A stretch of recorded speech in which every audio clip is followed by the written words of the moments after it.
everyone, and welcome to Healing Heart to Heart. This is Olive Holmes, a clinical social worker with Access Health System in Durango, Colorado. And she's going to share from her heart and her wisdom about healing from a traumatic event. Olive, can you please tell us what is a traumatic event so people will know what to look for in terms of their own experience?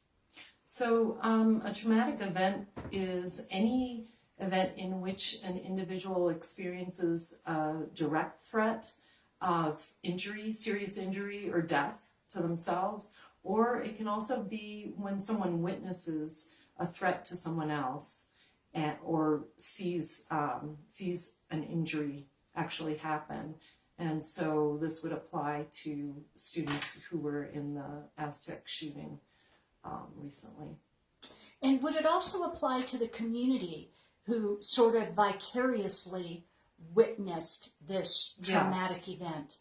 Yeah, so secondary trauma can result from being in close proximity to a situation like this, or having loved ones experience that and hearing about the details of the event.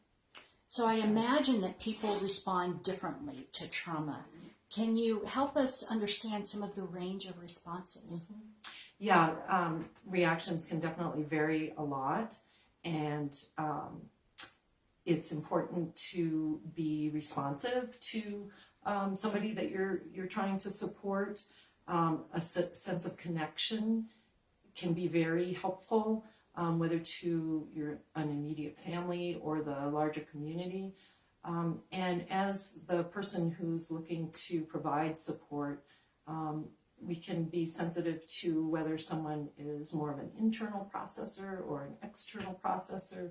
You know, some people really benefit from talking about distressing experience and processing it out loud with other people. And some people need to just go more inward and, kind of work through it internally on their own. And neither is right or wrong.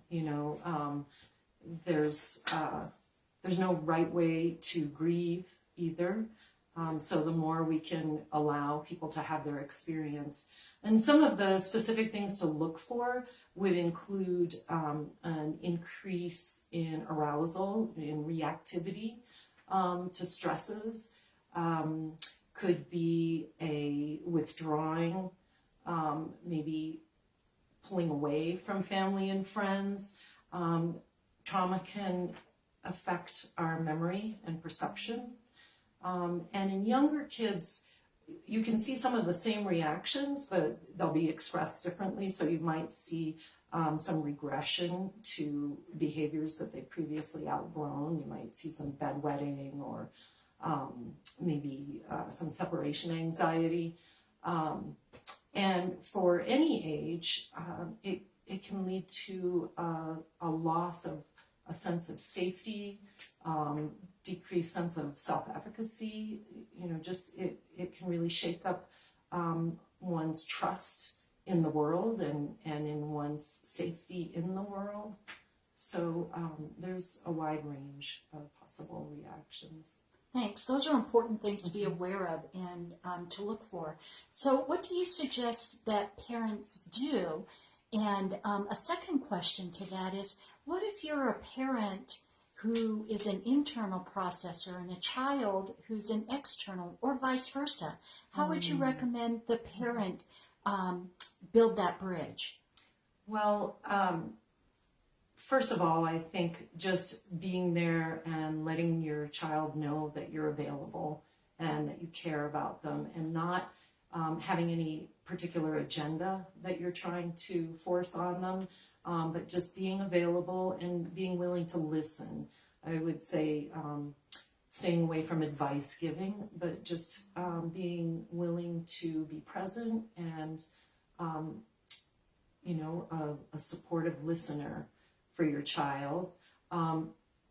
In regard to the differences in personality as far as how you like to process things, if you can offer resources to your child, maybe if, external processing isn't your thing, referring your child to a counselor or a support group, grief support group, or any school groups that have come together around this could be helpful.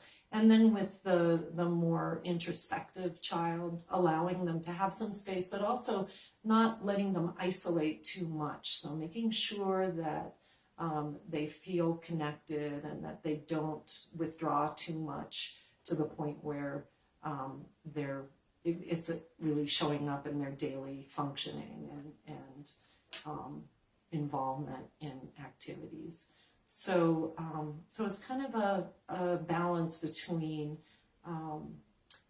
offering support and then standing back and allowing your child to let you know what they want and need. I think that's really helpful. And I also think it's helpful just that you label the differences in responses. And I think that can give parents comfort in understanding maybe where to begin with their children or with themselves. And just noticing too, Susan, changes in behavior like appetite, sleeping patterns. Is your child avoiding certain things or situations that maybe are reminders of the event? Staying alert to those things. And I think one other thing that parents and educators can do to support children after an event like this is help them to create a coherent narrative, a coherent story of what happened, and that as they're able to talk about it, it can be helpful to understand what exactly was the experience and what did it mean to them and where do they want to go from here.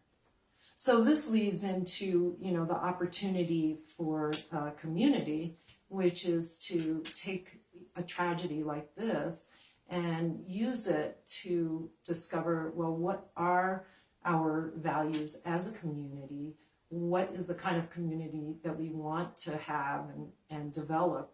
And how can we bring our values in alignment with our actions to develop plans that will move us forward toward, less violence, more caring, more mutual respect and support.